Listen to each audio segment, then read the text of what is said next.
खुशबू अपने घर के अंधेरों की आदी सी बन गई थी। हर दिन उसकी सौतेली माँ रजिया उसे नई बातों पे जलील करती।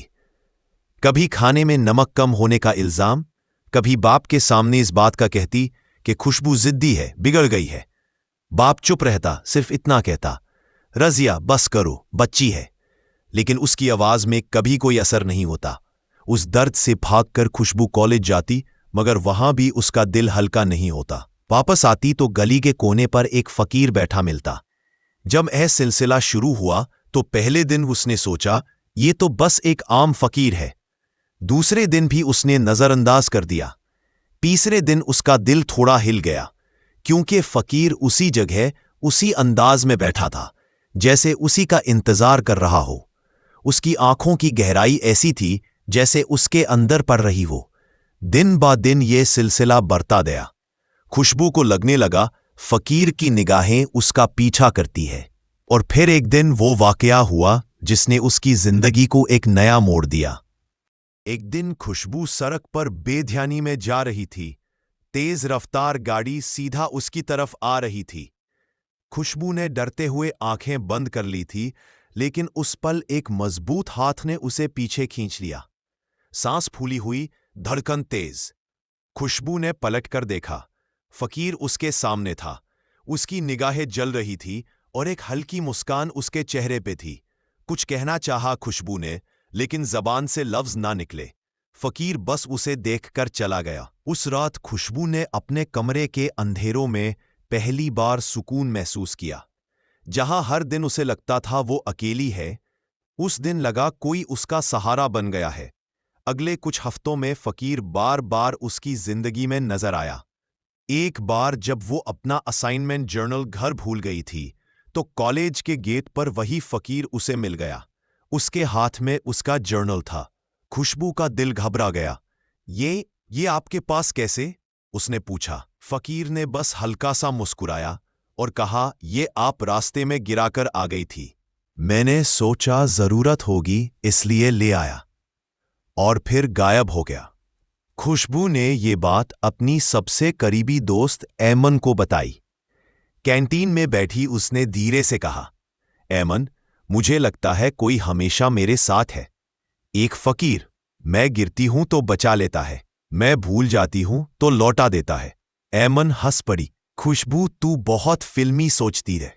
फकीर आके तेरा असाइनमेंट दे गया? चल छोड़, तू थक गई होगी, जहन का धोखा है। खुशबू चुप हो गई, लेकिन दिल में एक बूझ बैठ गया। उसके बाद भी वकियात बढ़ते गए। घर में जब भी रजिया उसे दुख देती, फकीर उसके कमरे की खिड़की के बाहर एक कोने में खड़ा मिलता, चुपचाप, अंधेरों में, बस उसे देखते हुए, जैसे कहता हूं, मैं यहां हूं, तुझे कोई छून भी नहीं सकता। एक दिन खुशबू को कॉलेज पार्टी में जाना था। रजिया ने ड्रामा करके कहा, मुझे चक्कर आ रहे हैं, तू घर से मत निकलना। खुशबू ने पार्टी का अरमान दिल में दबा दिया। रात को कमरे में अकेली रो रही थी। अचानक उसने महसूस किया कि फकीर वहीं खड़ा है। उसकी आवाज खामोशी को चीर गई। उन्होंने तुझे रोका है, पर मैं तुझे कभी दुखी नहीं होने दूंगा। खुशबू ने उस वक्त खुद को ऐसे महसूस किया जैसे कोई उसके दर्द को अपने से जोड़ रहा हो। ऐमान के सामने भी कई बार खुशबू ने फकीर को महसूस किया। एक दफा लाइब्रेरी में उसने कहा, देखो ऐमान, वो सामने खड़ा है। ऐमान ने चारों तरफ देखा, फिर हंसी। पागल हो गई है क्या? कहा है कोई? मुझे तो सिर्फ खाली कुर्सियां दिख रही हैं। खुशबू को उस वक्त समझ आया, ये फकीर सिर्फ उसे ही दिख रहा है। दिन गुजरते गए। फकीर सिर्फ एक साया नहीं रहा, बल्कि खुशबू के लिए एक आदत बन गया। वो उसे बातें करती, उसकी निगाहों से सुकून लेती। धीरे धीरे उसका दिल मानता गया कोई फकीर उसका अपना है। जैसे जहां सब ने उसे छोड़ दिया, ये एक शख्स हमेशा उसका साथ देगा। खुशबू अक्सर ऐमन के घर आती थी, कभी असाइनमेंट्स के लिए, कभी सिर्फ दुख दर्द हल्का करने। ऐमन की मां ने नोटिस किया कि खुशबू अक्सर अकेली मुस्कुराती है, हवा से बातें करती है, जैसे कोई उसके पास हो। एक दिन उन्होंने ऐमन से पूछा, तेरी दोस्त ठीक है ना? ये अक्सर खुद से क्यों बात करती है? एमन ने हंसी में कहा, माँ, वो बस अजीब सी है। कहती है एक फकीर उसके साथ रहता है। माँ के चेहरे पर फिक्र आ गई। उनके दिल ने कहा, ये बात आम नहीं है। और अब खुशबू को खुद भी आहिस्ता आहिस्ता महसूस होने लगा कि फकीर सच में इंसान नहीं। उसकी मदद करना, उसका हर जगह समय पे पहुंच जाना, ये सब किसी इंसान के बस की बात नहीं। दिल के एक कोने में खौफ था, मगर दूसरे कोने में एक अजीब सी मोहब्बत भी। और ये सिलसिला यहां से और गहरा होने लगा। खुशबू की जिंदगी अब 2 हिस्सों में बांट गई थी। दिन में वो कॉलेज जाती, घर के काम करती, सौतेली माँ रजिया के ताने सुनती, और रात को या फिर तन्हाई के पलों में फकीर उसके पास होता। उसका साया हर जगह था। कभी समझ न आया कि वो हकीकत है या ख्याल। जब रजिया उससे जलील करती, खुशबू चुप रहती, मगर उसका दिल फकीर की निगाहों में सुकून ढूंढ लेता। उसके कमरे के अंधेरों में फकीर चुपचाप खड़ा होता। ऐसी खामोशी के अंदर भी उसे एक आवाज महसूस होती जो कहती, तू अकेली नहीं है। धीरे धीरे खुशबू उससे बातें करने लगी, कभी दिल की बात, कभी गिले शिकवे। और अजीब बात यह थी कि उसके सवालों का जवाब उसके जहन में गूंजता, जैसे फकीर की आवाज उसके अंदर से निकल रही हो। एक दिन कॉलेज के बाद आयमन खुशबू को घर छोड़ने आई। दोनों रास्ते में हंस बोल रहे थे। खुशबू ने अचानक रुककर कहा, देखो आयमन, वो वही खड़ा है, वो फकीर। आयमन ने पलट कर देखा। सड़क खाली थी। उसने हंसी में कहा, तू फिर शुरू हो गई खुशबू, मुझे तो कुछ भी नजर नहीं आ रहा। खुशबू के दिल में एक बोझ बैठ गया।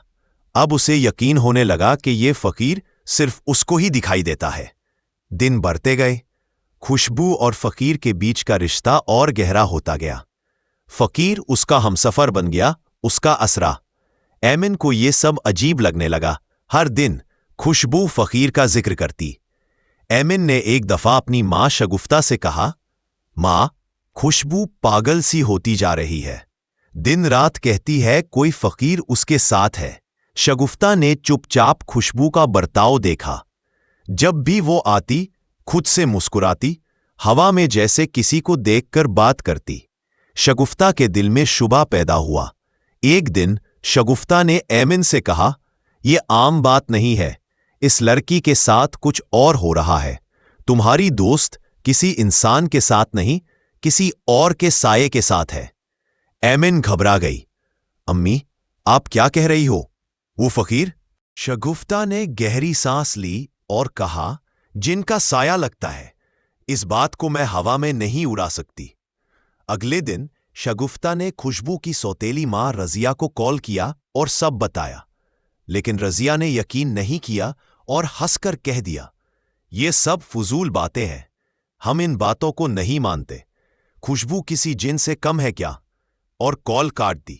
शगुफ्ता ने तभी तय कर लिया था कि वो खुशबू की मदद करेगी, क्योंकि खुशबू उनके लिए बेटी जैसी थी। बचपन से उन्होंने उसे देखा था। इसलिए शगुफ्ता ने एक बाबा से राब्ता किया और सब बात समझाई। बाबा ने कहा, उस लड़की की कोई निशानी लाओ। शगुफ्ता ने चुपके से खुशबू के बालों का एक रेशा लाकर दिया।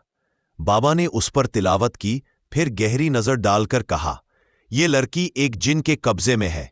जिन ने इसका अकेलापन देखा, उसका दर्द महसूस किया और इसे अपने साये में बांध लिया।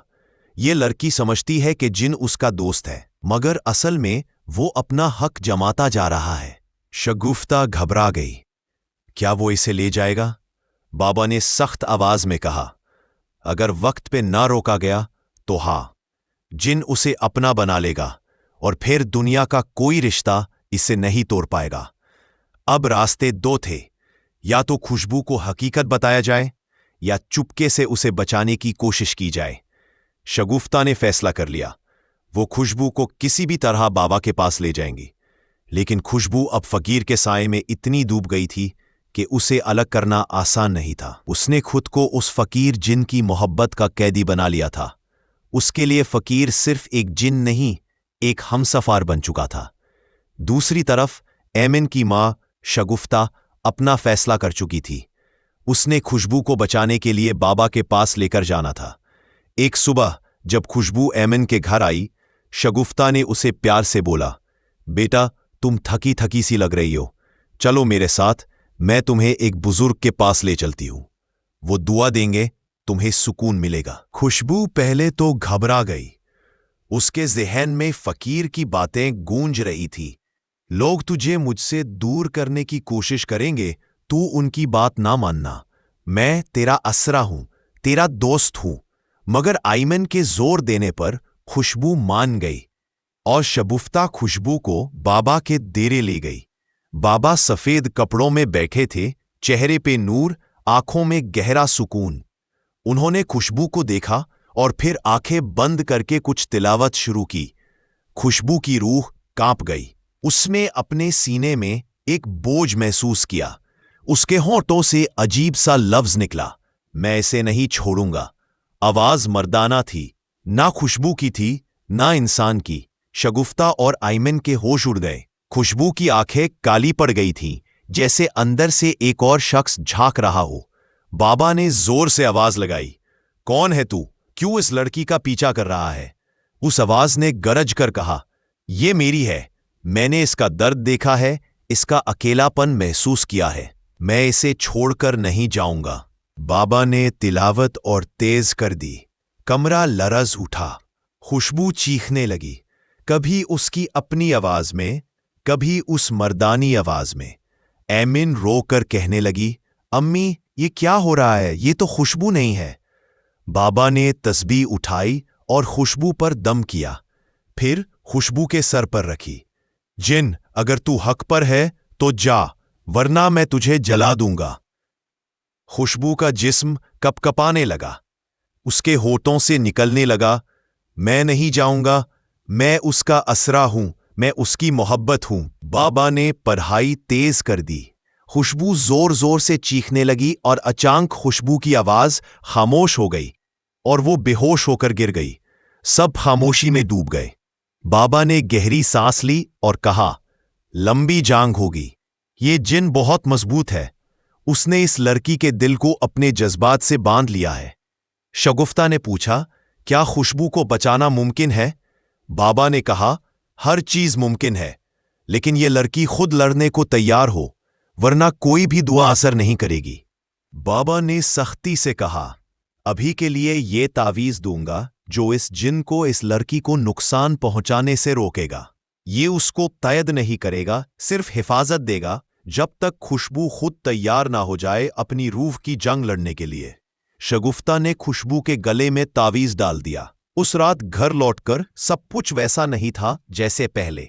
शगुफ्ता ने खुशबू को अपने कमरे में बिठाया, तावीज उसके गले में था और शगुफ्ता ने बार बार समझाने की कोशिश की, बेटा ये तावीज तुझे बचा लेगा। बाबा ने कहा है कि अभी तेरी हिम्मत जरूरी है। मुझे वादा करके तू अपना दिल मजबूत करेगी। शगुफ्ता की आवाज में बेचैनी थी। खुशबू चुपचाप बैठी रही।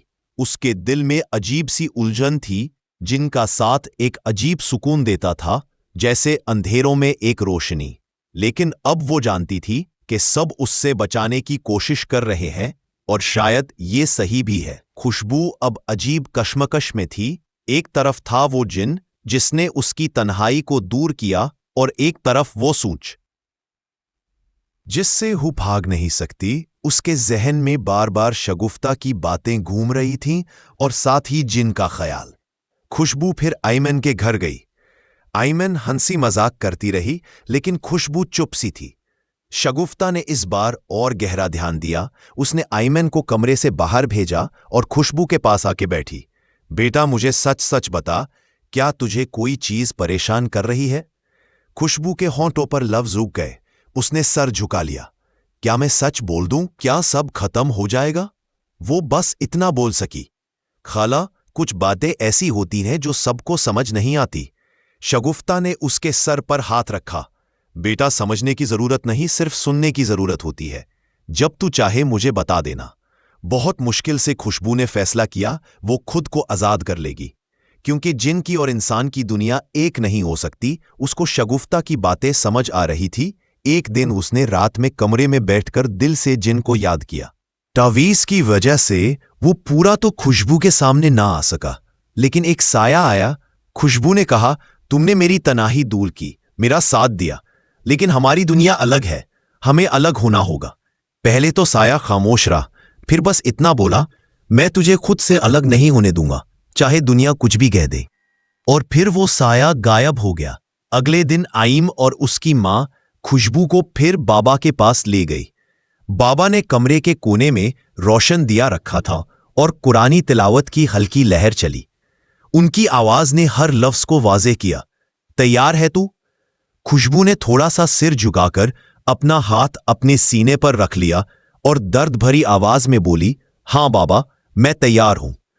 वजीफा शुरू हुआ। बाबा ने तिलावत तेज की, शगुफ्ता हाथ में तस्बीह ली थी। खुशबू ने खुद को बाबा के सामने खोला। उसने अपनी सारी कमजोरियां, अपना अकेलापन, अपना डर, सब कुछ। वो मानती गई कि फकीर ने उससे वो सुकून दिया जो दिखावा सा था, मगर असल में वो अब उसकी रूह का कब्जा कर रहा। उसने अपना दिल सख्त इरादे से फकीर के साये से अलग करने का फैसला किया। जब बाबा ने आखिरी तिलावत का लफ्ज पढ़ा, खुशबू ने अपने अंदर से एक और आवाज निकाली। उसने अपनी जबान से दुआ की। इस मर्तबा उसकी आवाज हिम्मत का इजहार थी। मैं छोड़ रही हूं, मैं तेरी मोहब्बत को अबोर कर रही हूं। जो साये ने मुझे कैद किया, मैं उसे आजाद कर रही हूं। ये लफ्ज ही थे जो उसकी रूह को आगे धकल गए। फकीर जिन ने उस लफ्ज पे जोर से चीखा, गुस्से से, जैसे कोई पुरानी जंजीर झलकती हो। तू मेरा हक छोड़ रही है, तू मेरी दुआओं को तोड़ रही है। कमरे की हवा घुटने लगी, लेकिन इस बर्बादी में भी खुशबू के अल्फाज कमजोर न हुए। उसने सदाकत से अपनी जुबान पे रोक लगाकर कहा, मैं खुद को आजाद करूंगी इस फरेब से। फिर ऐसा हुआ जिसका सब ने इंतजार किया था। कमरे की दीवारें कंप उठीं, लेकिन बाबा ने तिलावत तेज कर दी। शगुफ्ता ने अपनी दुआओं को मजबूती से जोर दिया। एमन ने खुदा से दुआएं शुरू कर दी। खुशबू ने अपनी आंखों से अपने जहन को रोक लिया। उसने अपने अंदर की आवाज को मजीद जोर से बांध लिया। लंबी कुछ देर की जंग के बाद जिनका जोश कम हुआ, उसने आखिरी दफा जोर से वही कहा, मैं तुझे छोड़कर नहीं जाऊंगा। और फिर धीरे धीरे कमरा से दूर होता गया, जैसे कोई अंधेरे जैसी चमक कमजोर पड़ गई हो। खुशबू के सीने से एक तेज सांस निकली। पहली दफा बहुत अरसे बाद उसने महसूस किया कि उस पर कोई भार नहीं रहा। उसकी आंखों में रोशनी वापस आने लगी। बाबा ने आखिरी दुआ पढ़कर फौरन खड़े होके खुशबू के हाथ थामे। अब तू अपनी जिंदगी वापस ले, उन्होंने कहा। जिंदगी लंबा रास्ता है, पर तू अकेली नहीं। सब कुछ तुरंत बदला तो नहीं, जख्म जल्दी भर नहीं पाते। पर खुशबू के चेहरे पर एक नया इरादा जाहिर होना शुरू हुआ। इस सब के बाद घर में जब रजिया ने पहली दफा तेज लफ्ज बोला, खुशबू ने अपनी इज्जत के लिए आवाज उठाई। एमन रोज उसे कॉलेज के बाद चाय पे ले जाती। शगुफ्ता रोज खुशबू के साथ बैठकर कुरान की आयात और दुआएं सुनती है। बाबा कभी कभी आकर उसे यकीन दिलाता कि वो कमजोर नहीं है। और इसी तरह ये सफर खत्म हुआ और खुशबू का नया सफर शुरू हुआ।